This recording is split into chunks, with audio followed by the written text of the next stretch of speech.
Hello,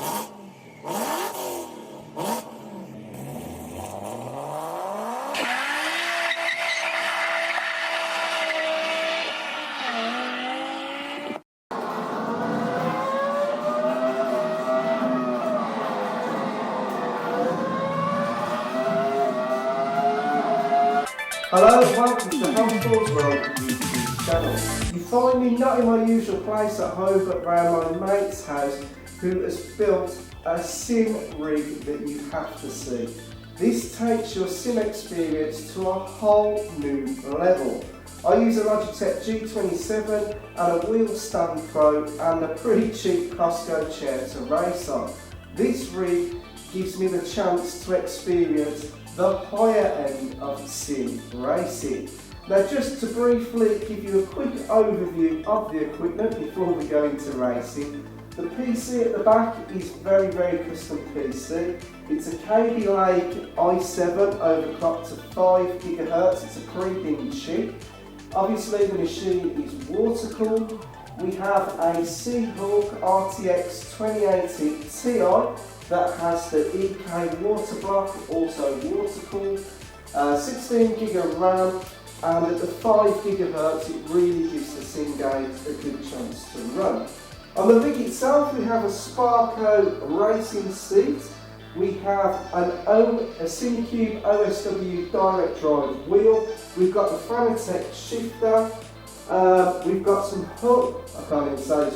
Heusinkveld Racing Pedals, sorry if I've just murdered that, and the piece de la resistance on this setup, and you probably can't see from this view but we'll go in a little bit closer, is the next level Simracing V3 motion racing platform, and this makes a real difference. This is all hooked up with VR. So without going into too much detail about all the components of the rig, we're just going to get some driving straight on, because this is what really makes a difference.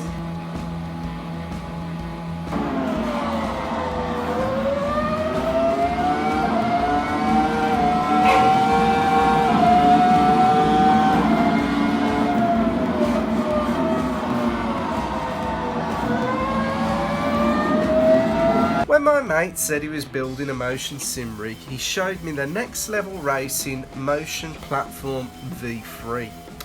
And when I saw it online, to be honest, I was a complete skeptic.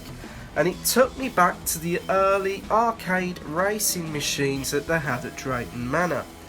To me, it seemed a lot of money for something that was only going to make the seat move back and forward. And I remember, quite regrettably, I completely poo-pooed it. Well, a simple life lesson would be to reserve judgment until you've actually tried something. As I've now found out, poo-pooing it, to be honest, I was just really talking out my arse. So how does this differ from my very own setup? Well, to be honest, in every way.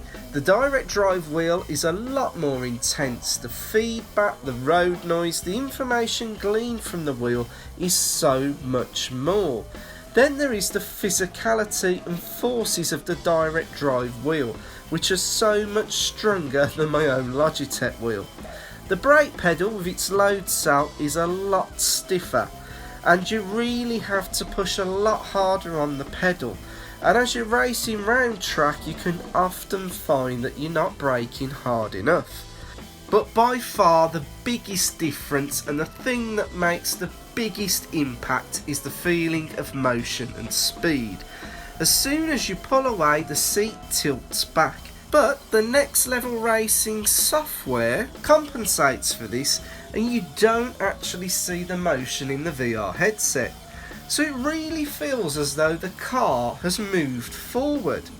In the corners, the seat tilts to the left and right, obviously, and it really compresses you into the seat.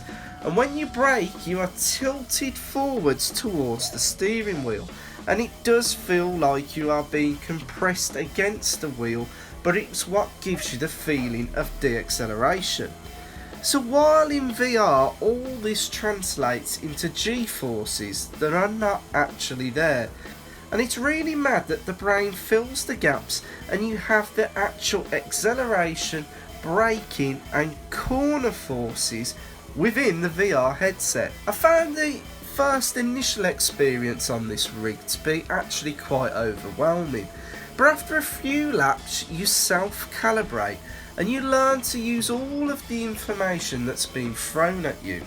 There is no doubt that if this rig was my daily driver, it would give me such an advantage over my basic setup, as there is so much more information coming through your body, and that would basically translate into faster lap times.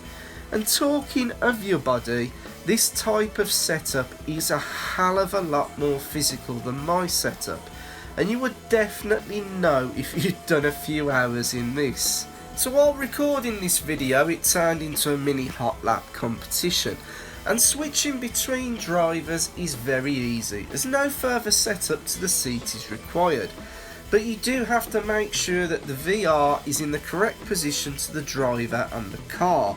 But to be honest, you have to do this in any normal VR rig anyway, so it's not a big issue.